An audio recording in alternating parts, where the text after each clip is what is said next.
Shalom. Bersyukur ketika tidak di event WBI saya diberi kesempatan, bukan kebetulan, tetapi saya yakin dan percaya bahwa pagi hari ini kesempatan yang sungguh baik Tuhan berikan kepada saya untuk boleh menyampaikan firman Tuhan. Dan kita akan belajar bersama-sama melalui firman Tuhan pagi hari ini. Kita akan buka Alkitab kita dalam Pengkhotbah pasalnya yang ketiga, ayat 1 sampai dengan ayat yang ke-15. Pengkhotbah pasal yang ketiga ayat 1 sampai dengan ayat yang ke-15. Saya akan menolong Bapak Ibu dan Saudara untuk membacakan dari sini. Bapak Ibu dan Saudara bisa menyimak. Pengkhotbah pasalnya yang ketiga ayat pertama sampai dengan ayat yang ke-15. Demikian firman Tuhan. Untuk segala sesuatu ada waktunya, untuk segala sesuatu ada masanya, untuk apapun juga di bawah ada waktunya.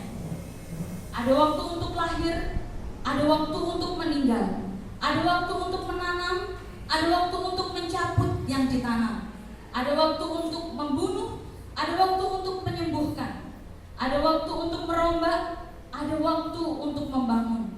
Ada waktu untuk menangis, ada waktu untuk tertawa, ada waktu untuk meratap, ada waktu untuk menari, ada waktu untuk membuang batu, ada waktu untuk mengumpulkan batu, ada waktu untuk memeluk, ada waktu untuk menahan diri dari memeluk, ada waktu untuk mencari, ada waktu untuk membiarkan rugi, ada waktu untuk menyimpan, ada waktu untuk membuang, ada waktu untuk merobek, ada waktu untuk menjahit, ada waktu untuk berbicara, ada waktu untuk berdiam diri, ada waktu untuk berbicara, ada waktu untuk mengasihi, ada waktu untuk membenci, ada waktu untuk perang, ada waktu untuk damai.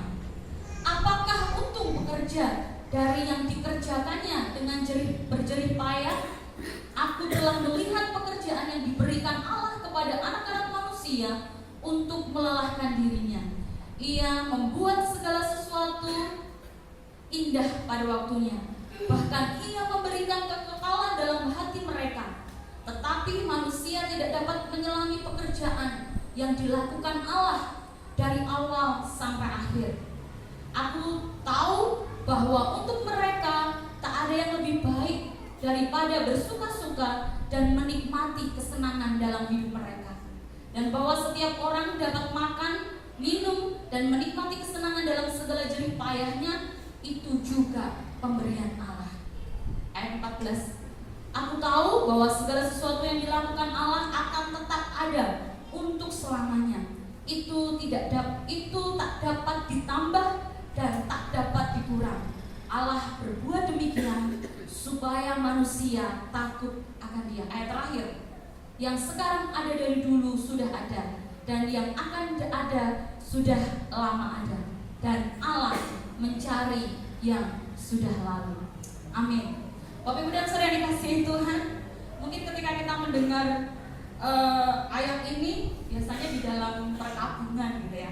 Tetapi yakin dan percaya bahwa firman Tuhan pagi hari ini boleh menjadi berkat buat kita.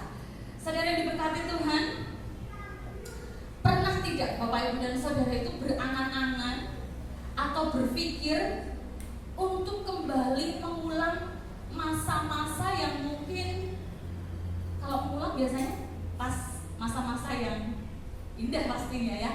Jadi mengulang masa-masa yang indah, atau mungkin pernah mengalami pikiran bahwa seandainya aku bisa kembali ke waktu itu, aku akan mengulangi, aku ingin mengulanginya sekali lagi, atau mungkin aku akan memperbaikinya ketika waktu masih bisa terulang. Pernah berpikir begitu Bapak Ibu? Pernah gitu ya. Seringkali ketika mungkin seandainya waktu itu bisa terulang, ya aku akan mengulanginya lagi. Nah Bapak Ibu dan Saudara, di dalam kehidupan kita seringkali diperhadapkan dengan berbagai keadaan yang kadang membuat kita secara manusiawi bingung dan bertanya-tanya. Kamu bertanya-tanya gitu. Bertanya-tanya dengan keadaan diri kita, dengan apa yang terjadi di dalam kehidupan kita. Nah, sebagai seorang yang percaya, kita harus memiliki keyakinan bahwa setiap kejadian di dalam kehidupan kita itu semua ada waktu dan semuanya ada dalam rancangan Allah. Amin. Amin. Kalau tidak kita percayakan hal itu, pasti kita akan kecewa dengan apa yang sudah kita hadapi, kecewa dengan apa yang mungkin sudah terjadi sampai saat ini. Tetapi kita sebagai orang yang percaya kepada Tuhan, kita harus yakin bahwa setiap keadaan, kejadian, bahkan posisi kehidupan kita saat ini, semuanya ada di dalam rancangan Tuhan. Nah, Bapak Ibu dan Saudara, pagi hari ini firman Tuhan saya berikan judul Hidup dalam Kendali Tuhan. Hidup dalam kendali Tuhan.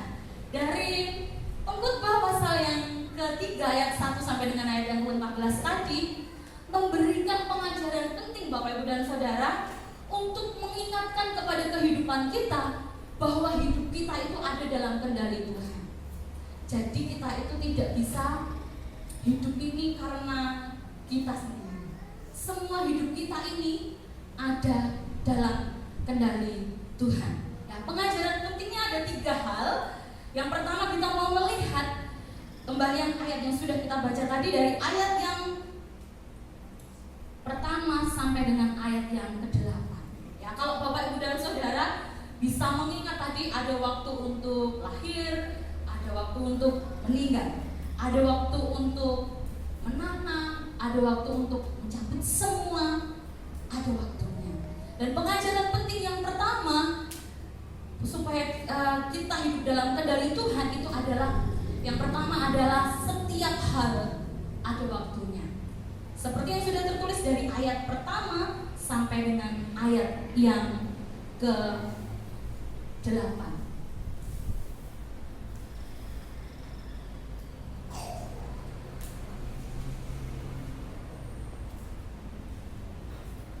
Ya, Bapak Ibu dan Saudara bisa melihat ini?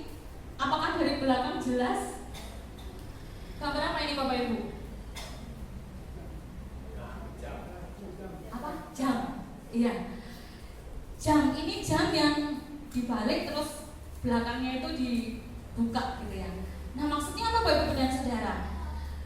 Waktu jam ini ya, kalau misalnya saya pun gitu ya, nggak ngerti apa itu ininya apa, tetapi seorang tukang jam atau dia yang berani buka reparasi jam di depan apa toko-toko itu, biasanya mereka tahu apa yang sedang terjadi, kenapa jam itu mati, kenapa jam itu bermasalah. Kadang mungkin detiknya nggak jalan, mungkin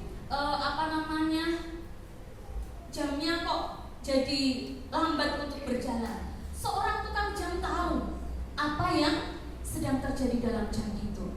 Pernah satu kali jam tangan saya itu mati Bapak Ibu dan Saudara.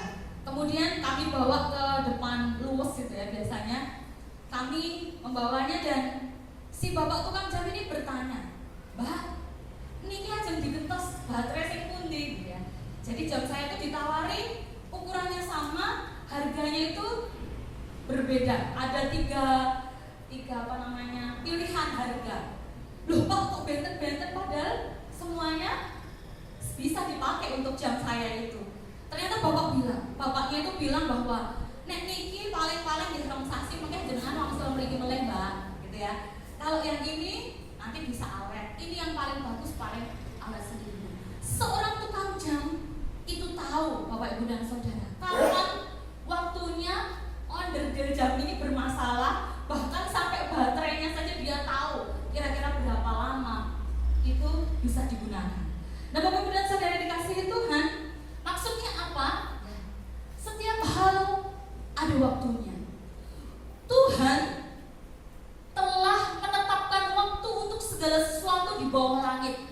Waktu lahir, waktu meninggal, waktu menangis, waktu tertawa, dan lain sebagainya, sampai dengan ayat yang ke-8. Nah, pengkhotbah ini, siapa penulis pengkhotbah? Seorang raja yang besar. Siapa? Salomo, ya. Raja Salomo. Salomo ini menunjukkan penyataan ini bahwa Tuhan itu memiliki kendali penuh dalam kehidupan Salomo. Jadi Salomo yang kita kenal adalah seorang raja yang berhikmat. Dia itu menunjukkan bahwa Tuhanlah yang memiliki kendali di dalam kehidupan Salomo.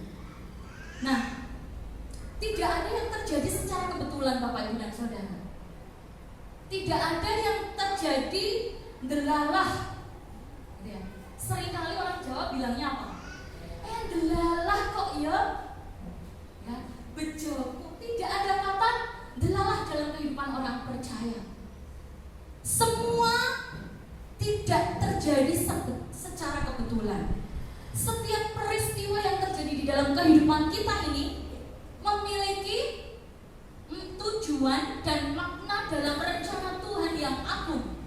Semua makhluk yang ada di bumi ada dalam kendali Tuhan. Ya. Tidak ada Bapak Ibu dan Saudara ketika makhluk di dunia ini, ya, apalagi kita ciptaannya yang sempurna itu dibiarkan begitu saja, berlalu begitu saja, melakukan segala aktivitas kita, kehidupan, proses kehidupan kita itu secara kebetulan. Tidak ada rumusnya dan tidak ada kamusnya dalam hidup orang percaya. Semuanya ada dalam kendali Tuhan. Oleh sebab itu, melalui pengalaman Salomo ini, mengajarkan kepada kita supaya kita tidak hidup terpisah dari Allah. Jadi ketika kita menyadari bahwa setiap waktu ada waktunya itu mengajar kita untuk kita tetap hidup dekat dengan Allah, untuk hidup tidak terpisah dengan Allah. Bapak Ibu dan Saudara yang kasih Tuhan, aplikasinya adalah di dalam kehidupan kita. Bagaimana untuk menyikapi ini? Sadari bahwa kita terbatas. Siapa yang merasa kita tidak terbatas dalam ini? Kita manusia yang serba terbatas. Beraktivitas dari pagi sampai sore. Kadang-kadang kita sudah mengeluh apa? Aku rasane rakaruan. Itu contoh terbatas dari hal yang sepele. Apalagi kita hanya bisa memikir sampai apa yang terjadi saat ini Bapak Ibu dan Saudara. Tidak bisa yang akan datang kita ngerti. Itu terbatas. Bahkan yang nyata-nyata terjadi dalam kehidupan kita, usia kita itu terbatas. Kita tidak mungkin sampai seterusnya. Kita manusia yang terbatas, sadar atau tidak sadar, dan kita harus sadar bahwa kita terbatas. Dan yang terpenting adalah berusaha untuk ingat akan Allah yang tidak terbatas. Jadi kalau kita sadar bahwa kita ini manusia yang terbatas, kita harus sadar bahwa ada yang tidak terbatas. Terbatas ruang dan waktu, terbatas dari dahulu, sekarang sampai selama-lamanya. Tidak terbatas. Siapa lagi kalau bukan Allah? Allah yang tidak terbatas itu sama dengan Dia kekal. Bapak Ibu dan Saudara, kalau orang Jawa ini saya tuliskan di sini, orang Jawa itu katanya mau mampir ngombe. Biasanya kalau mampir ngombe apa? Ya, ini menunjukkan apa? Bahwa kita ini semuanya terbatas. Dengan kita sadar bahwa kita ini terbatas, maka dari itu kita tidak boleh hidup terpisah dari Tuhan. Iman-iman Bapak Ibu dan Saudara, sudah kita tahu hidupnya terbatas, kita hidup jauh dari Tuhan, apa yang akan terjadi di dalam kehidupan kita? Itu yang pertama. Menyadari bahwa kita terbatas dan Allah yang tidak terbatas, Allah yang kekal, dan Allah sudah mengatur setiap waktu di dalam setiap kehidupan kita. Kalau kita melihat, nanti Bapak Ibu dan Saudara bisa melihat penulisan Raja Salomo ini dari awal-awal ayat, awal-awal pasal 1 ayat 12 itu mengatakan bahwa hidup manusia itu seperti apa? Menjaring apa? Menjaring angin. Menjaring angin itu dapatnya apa Bapak Ibu? Gak dapat apa-apa, sia-sia. Jadi ketika kita hidup berjauhan dengan Allah, terpisah dengan Allah, kita itu sama dengan menjaring angin. Mau jaringnya sebesar apapun juga kita sia-sia. Itu yang pertama. Dan yang kedua, Bapak Ibu, kita bisa melihat lagi di dalam pengkhotbah yang tadi sudah kita baca, ayat yang ke-9 sampai dengan ayat yang ke-13.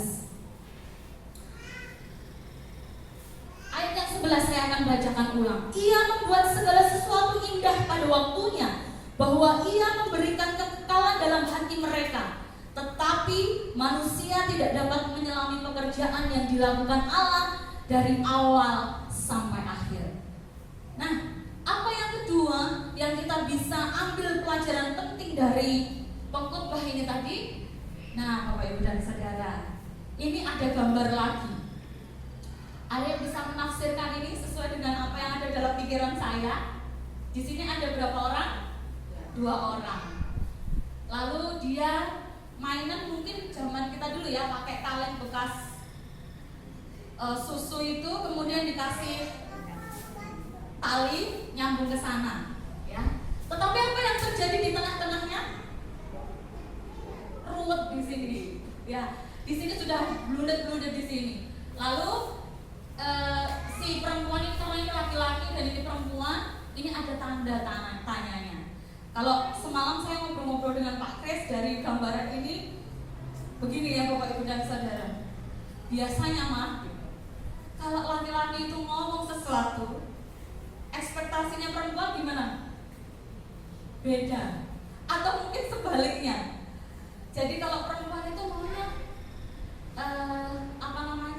maunya begini gitu ya perempuan. Tapi kadang-kadang ditangkap sama bapak-bapak beda. Pernah terjadi begitu suami istri? Iya, pernah ya. Makanya di sini bulet-bulet ya. Tapi bukan berarti itu ya Bapak Ibu dan Saudara. Nah, apa yang terjadi? Nah, manusia, maksudnya ini adalah manusia tidak dapat menyelami pekerjaannya. Pekerjaannya yang besar. Manusia tidak dapat menyelami pekerjaan Allah. Kalau tadi dikatakan dalam ayat yang 11 bahwa ia membuat segala sesuatu indah pada waktunya, bahkan ia memberikan kekekalan, dan tetapi manusia tidak dapat menyelami pekerjaan yang dilakukan Allah. Maksudnya apa? Ya, kita seringkali tidak mengerti hal-hal itu terjadi di dalam kehidupan kita. Sama seperti yang tadi saya sampaikan. Kadang kehidupan kita ada sesuatu yang ini kok ngene sih jadinya, kita nggak ngerti. Kadang kita komplain, kita protes dengan proses yang terjadi di dalam hidup kita. Kemudian kita sering tidak mengerti mengapa hal itu terjadi di dalam hidup. Terkadang kemampuan untuk menemukan kepuasan dalam pekerjaan sangatlah bergantung kepada sikap terhadap hikmat Allah yang memimpin. Maksudnya apa? Bapak Ibu dan Saudara, ketika kita diberi pekerjaan, ya, pekerjaan yang kita lakukan setiap harinya, ya, seringkali kita mengandalkan bahwa pekerjaan itu bisa berhasil, sukses itu karena kita. Ya, biasanya jenjang karir yang meningkat, bonus yang didapat, kemudian lemburan, kemudian kepercayaan yang lebih, fasilitas yang diterima.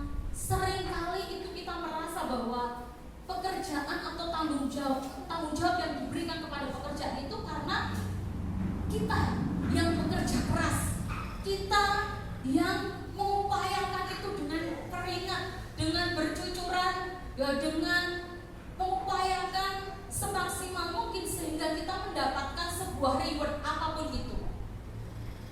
Tetapi Bapak Ibu dan Saudara, seringkali manusia melupakan ini.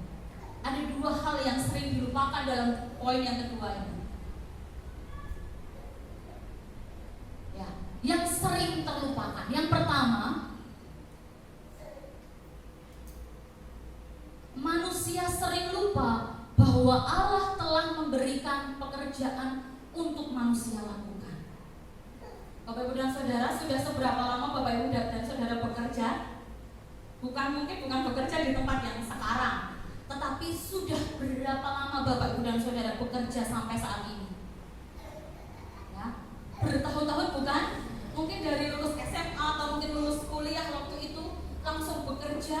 mungkin sempat keluar bekerja lagi, lanjut bahkan sampai sekarang. Tetapi Bapak Ibu dan Saudara, yang sering kita lupakan adalah ini. Pekerjaan itu bukan kita yang mencari, tetapi Tuhan yang memberikan. Waduh Bu, secara manusiawi kan aku melamar Bu.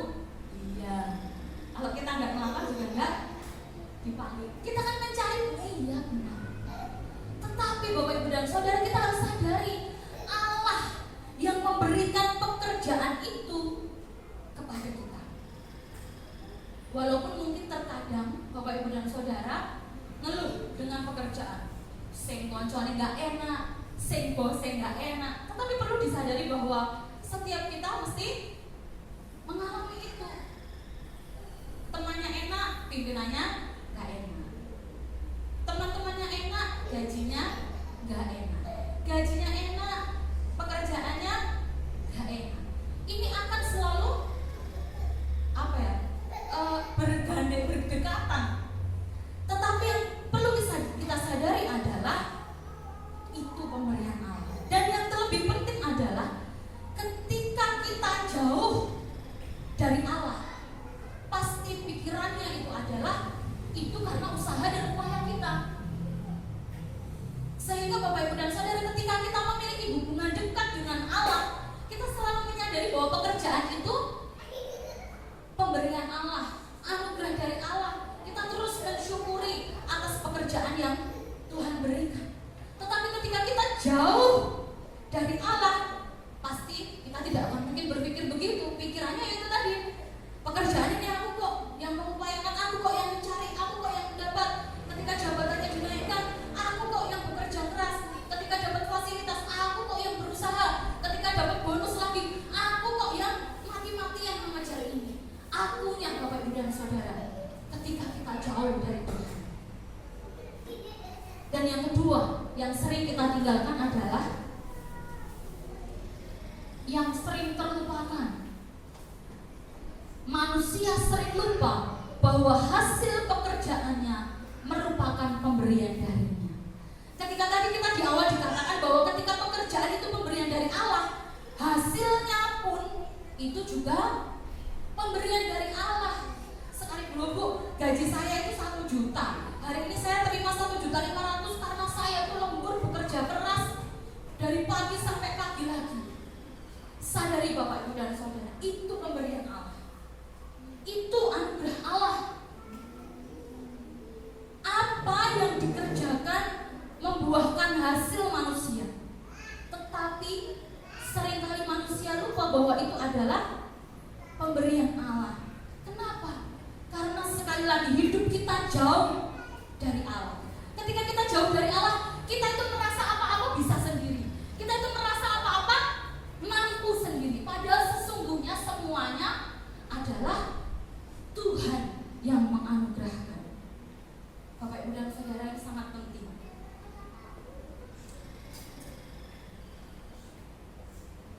Kegagalan untuk memahami Allah dalam berkarya didasari oleh karena manusia tidak memiliki kesadaran bahwa selain memberikan kekekalan, Allah juga menyediakan pekerjaan untuk dikerjakan. Ketika kita tidak memahami Tuhan, kita diundang untuk percaya bahwa Tuhan sedang bekerja untuk mendatangkan kebaikan.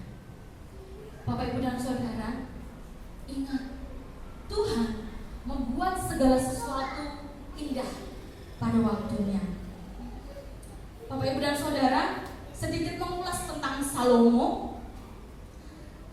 Salomo menuliskan kitab Pengkhotbah ini menceritakan bagaimana kisah kehidupan Salomo.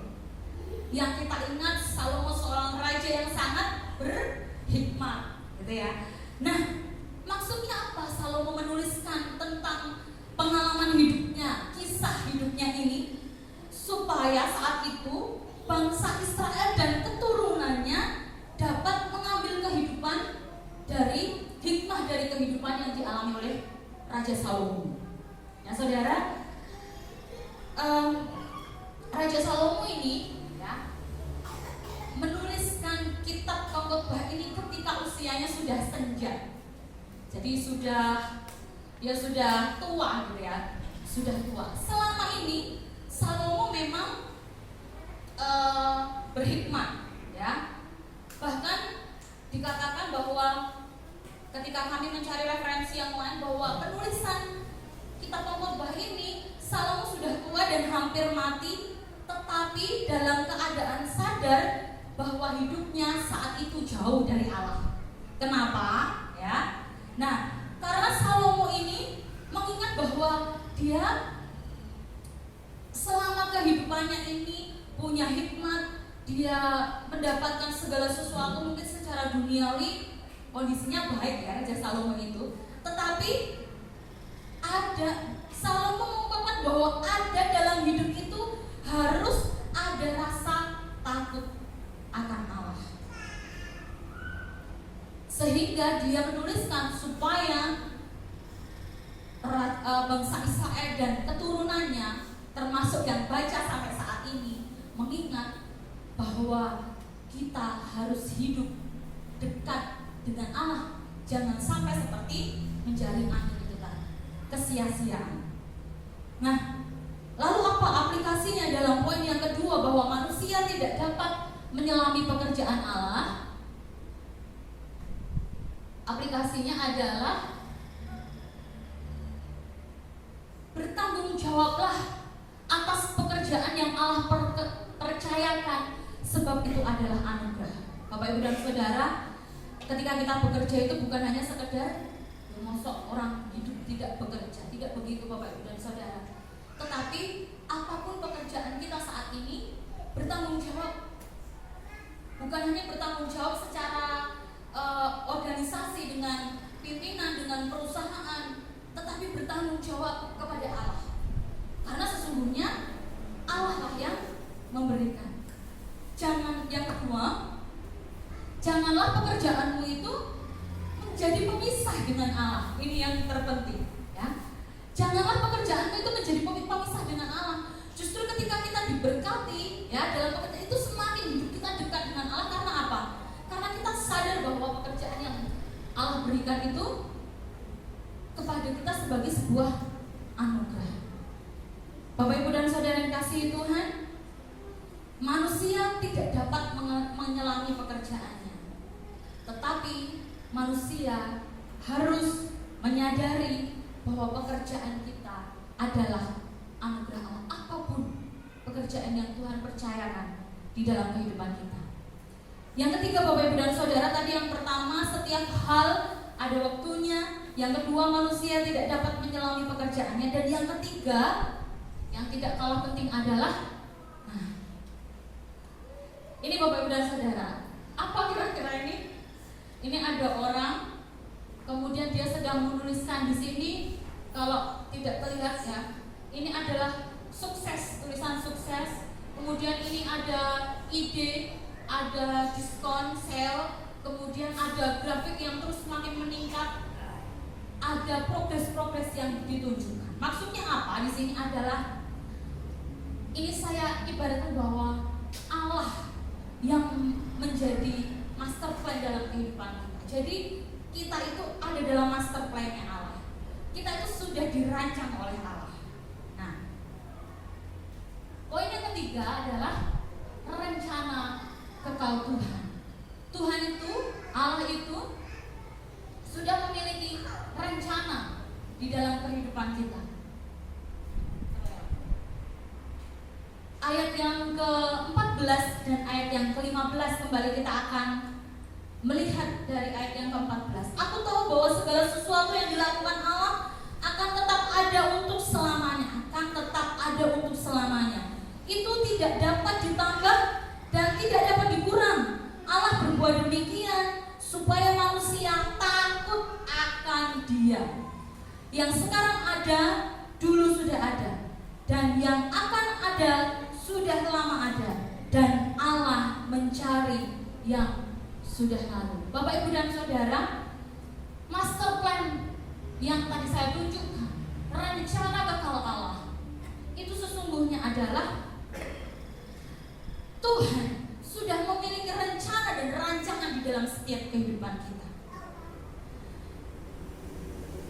tujuan Allah menciptakan kita, itu Allah sudah punya tujuan dan maksudnya atas setiap kehidupan kita. Dari masing-masing pribadi, kita akan melihat tujuan kehidupan ini menurut Raja Salomo adalah bahwa seharusnya manusia itu takut akan Allah, atau dalam artian yang mendasar adalah memberikan penghormatan yang tinggi oleh karena rencana yang Allah sediakan bagi kita, bagi umatnya. Kalau di sini saya katakan menurut Salomo takut akan Dia. Seperti tadi saya sudah sampaikan bahwa Salomo menuliskan ini ketika sudah senja usianya. Kemudian bahwa ayo takut kepada Allah dan mari kita memberikan penghormatan yang terakhir, yang tinggi kepada Allah. Nah, rasa takut akan Allah ini bukan berarti ini ya, ketakutan. Tidak berarti ketakutan.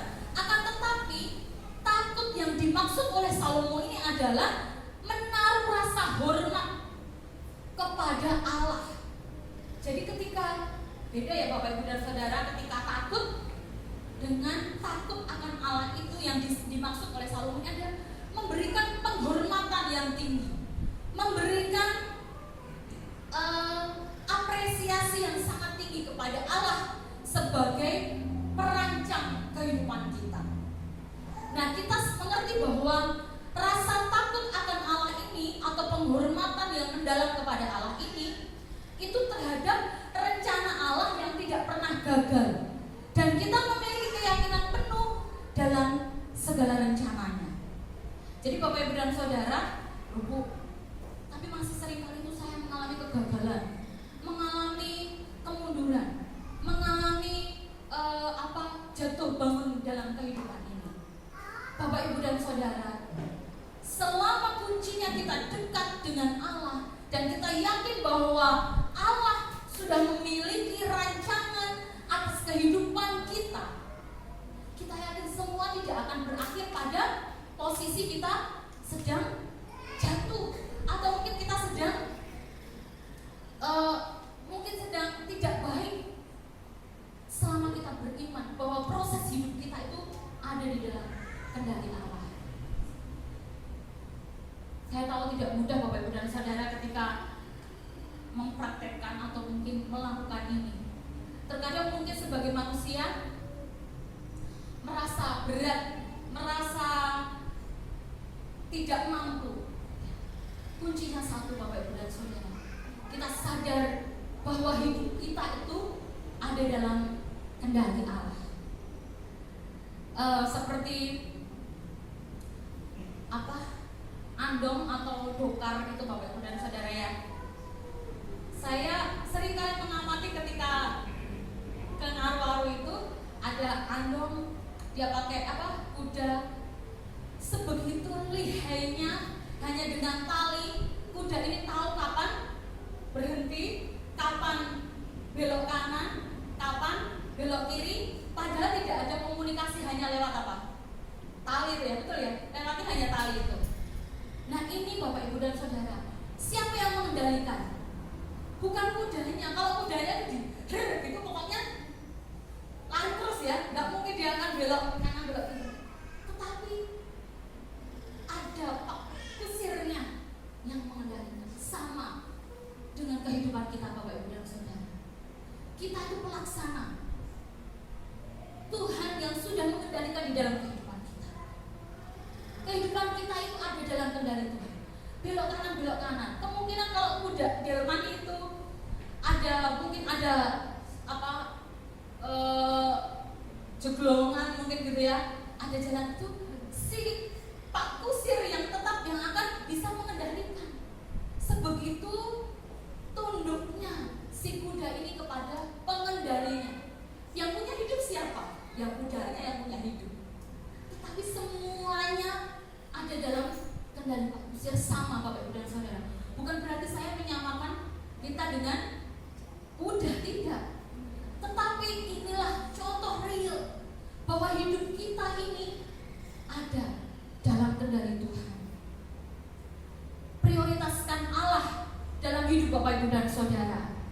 Sebab engkau tidak akan mampu terpisah dari Dia untuk dapat masuk ke dalam rencananya. Seperti delman dan kuda itu tadi, ketika kita tidak berserah, misalnya kita disuruh belok kanan, kita bangkang ke kiri, apa yang terjadi? Tidak akan sampai kepada tujuan. Sama, ketika kita sudah memprioritaskan Tuhan, kemudian kita sadar bahwa kita tidak bisa hidup terpisah dari Allah, kita pasti akan masuk dalam rencana Allah yang kekal. Apapun proses hidup Bapak Ibu dan Saudara saat ini, yakin dan percayalah, Tuhan punya rencana yang kekal atas kehidupan kita. Sehingga kita mari bersama-sama untuk hidup mendekatkan diri kepada Tuhan. Sebab kita tidak bisa berbuat apa-apa ketika kita jauh dari Tuhan. Ini pesan Rasul Paulus yang sungguh-sungguh memberkati saya secara pribadi. Raja Salomo yang memberkati saya secara pribadi.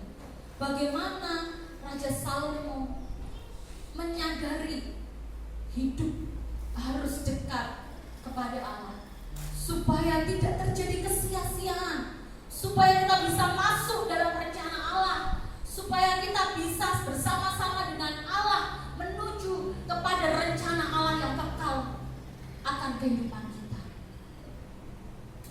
Bapak Ibu dan Saudara yang dikasihi Tuhan, mari bersama-sama kita akan melihat bagaimana kehidupan kita sampai saat ini. Apakah kita masih merasa mampu berdiri tegak ketika kita jauh dari Tuhan? Ataukah kita sadar bahwa saya berdiri tegak sampai saat ini karena Allah, bukan karena kita sendiri? Ingatlah itu Bapak Ibu dan Saudara, supaya kehidupan kita bersama-sama masuk di dalam rencana Allah yang kekal. Sebagai yang terakhir, kesimpulannya,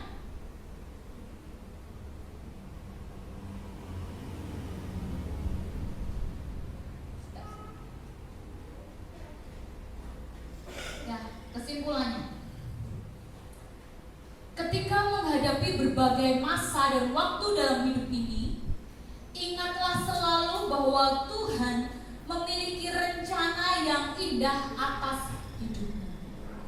Ingat, Tuhan memiliki rencana yang indah atas hidupmu. Dan yang perlu kita perhatikan adalah, hiduplah dengan iman, hikmat, dan rasa syukur, serta menyadari bahwa segala sesuatu ada dalam kendali Tuhan. Percayakan hidup sepenuhnya kepada Tuhan, karena Dia membuat segala sesuatu indah pada waktunya.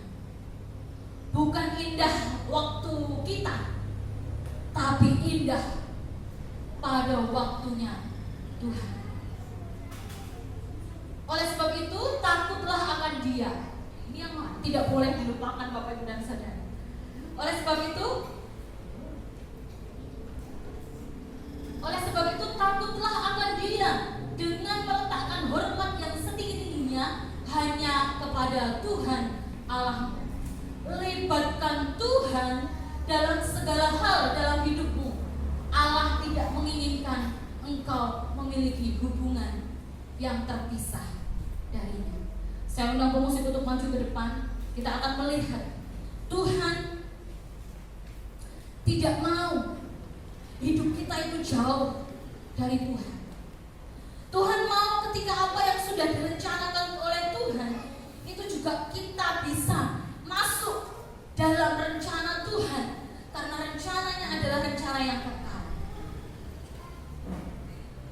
Mari Bapak Ibu dan Saudara, saya beri waktu dan kesempatan Bapak Ibu dan Saudara untuk mengambil saat pribadi untuk melihat bagaimana kehidupan kita. Firman Tuhan yang kita dengar saat ini mengingatkan kita, menegur kita, supaya kita menjadi pribadi-pribadi yang sadar bahwa kehidupan kita itu ada di dalam kendali Tuhan. Oleh sebab itu mari kita akan menyadari dan hidup berserah kepada Tuhan, sadar bahwa setiap hal ada waktunya. Kita tidak dapat menyelami apa rencana Tuhan dalam hidup kita, tetapi kita mau percaya bahwa rencana Tuhan itu yang terbaik dan indah pada waktu yang Tuhan berikan bagi kehidupan kita.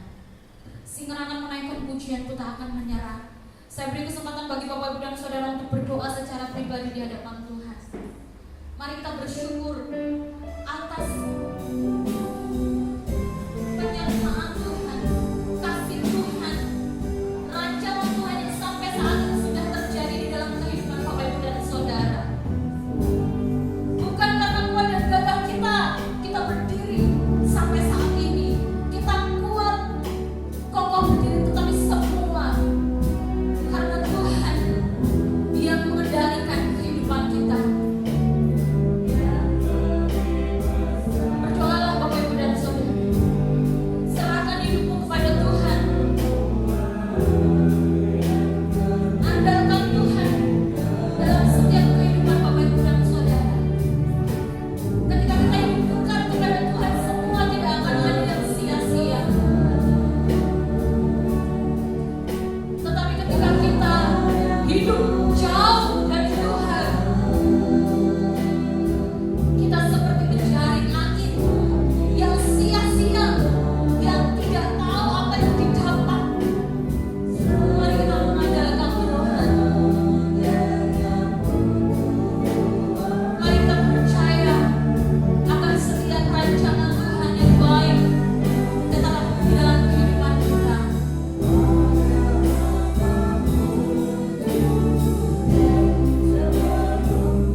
kehidupan kami.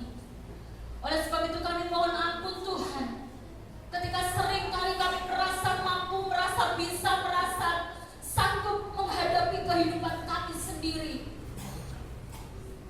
Dan seringkali kami merasa kami baik-baik saja, padahal kami sedang jauh dari Tuhan. Ampuni kami Tuhan. Bila firman Tuhan ini Kau meteraikan di dalam kehidupan kami, sehingga setiap hari kami boleh mengingat bahwa segala proses hidup kami semuanya ada dalam kendali Tuhan. Mari Yesus Engkau memberkati kami. Biarlah ketika telinga kami mendengar, mata kami melihat, hati kami siap, dan hidup kami melakukan seperti apa yang Tuhan firmankan di dalam kehidupan kami saat ini. Berkati kami Tuhan, mampukan kami untuk kami hidup berserah kepada Tuhan, untuk hidup dekat dengan Tuhan, untuk menyadari bahwa segala proses kehidupan kami adalah semua Tuhan yang mengatur dan Tuhan yang memberikan semuanya indah pada waktu Tuhan bagi setiap kami. Terima kasih Tuhan Yesus. Kami percaya Tuhan menolong dan memampukan kami, sehingga sungguh-sungguh Tuhan Yesus proses hidup kami terus Tuhan mampukan untuk mengerti rencana Tuhan yang kekal di dalam kehidupan kami. Terima kasih Tuhan Yesus, terima kasih ketika firman ini selesai disampaikan, kami sudah mendengarnya. Dan bila ketika kami pulang dari rumah Tuhan ini, kami boleh melakukannya, bahkan kami boleh membagikannya menjadi berkat bagi diri kami dan bagi orang-orang lain, sehingga nama Tuhan boleh dipermuliakan di dalam segala hidup kami Tuhan. Terima kasih Tuhan Yesus. Kami percayakan setiap firman-Mu ini boleh kami lakukan di dalam setiap kehidupan kami. Terima kasih Tuhan Yesus, terima kasih. Dan kalau saat ini Tuhan, kami akan mengakhiri ibadah kami pagi hari ini, dan kami akan pulang kembali ke rumah kami masing-masing. Di dalam segala kehidupan kami, di dalam segala aktivitas kami, Tuhan Engkau memberkati perjalanan pulang kami dari rumah Tuhan ini sampai ke rumah kami masing-masing dengan selamat, dengan pertolongan Tuhan, dengan damai dan sejahtera yang daripada Tuhan. Dan kami percaya Bapa, Tuhan Engkau memberkati segala kehidupan kami sepanjang minggu ini, sehingga dalam kegiatan gereja yang lain dan ibadah minggu depan kami boleh kembali bertemu dengan penuh sukacita yang daripada Tuhan. Terima kasih Tuhan Yesus. Ampuni ketika di dalam ibadah kami terselip hati pikiran kami yang tidak berkenan di hadapan Tuhan. Ampuni kami Bapa. Dan hanya di dalam nama Tuhan kami Yesus Kristus kami menyerahkan doa kami. Mari kita akan terima berkat Tuhan. Berkat dan sukacita serta damai sejahtera yang melampaui segala akal, yang datangnya daripada Tuhan Yesus Kristus, akan memberkati Bapak Ibu dan Saudara. Tuhan memberkati kehidupan pribadi Bapak Ibu dan Saudara. Tuhan memberkati keluarga Bapak Ibu dan Saudara. Tuhan memberkati anak-anak, cucu menantu. Tuhan memberkati sawah ladang ternak Bapak Ibu dan Saudara. Tuhan memberkati lumbung Bapak Ibu dan Saudara. Tuhan memberkati pekerjaan. Tuhan memberkati setiap usaha. Tuhan memberkati dengan kesehatan, kekuatan yang daripada Tuhan. Tuhan memberkati dengan damai dan sejahtera yang daripada Tuhan. Tuhan memberkati segala sesuatu yang terjadi di dalam kehidupan Bapak Ibu dan Saudara. Sebab Tuhan Allah yang memiliki segala rancangan atas kehidupan kita. Dan kita beriman, kita bersatu, kita menyerahkan kehidupan kita kepada Tuhan Sang Pemilik kehidupan kita, yaitu Tuhan Yesus Kristus, Allah yang menjadi sumber kehidupan kami. Kami berdoa, kami menerima berkat Tuhan, karena Tuhan memberkati dari saat ini sampai selama-lamanya. Haleluya. Puji Tuhan, mari percaya katakan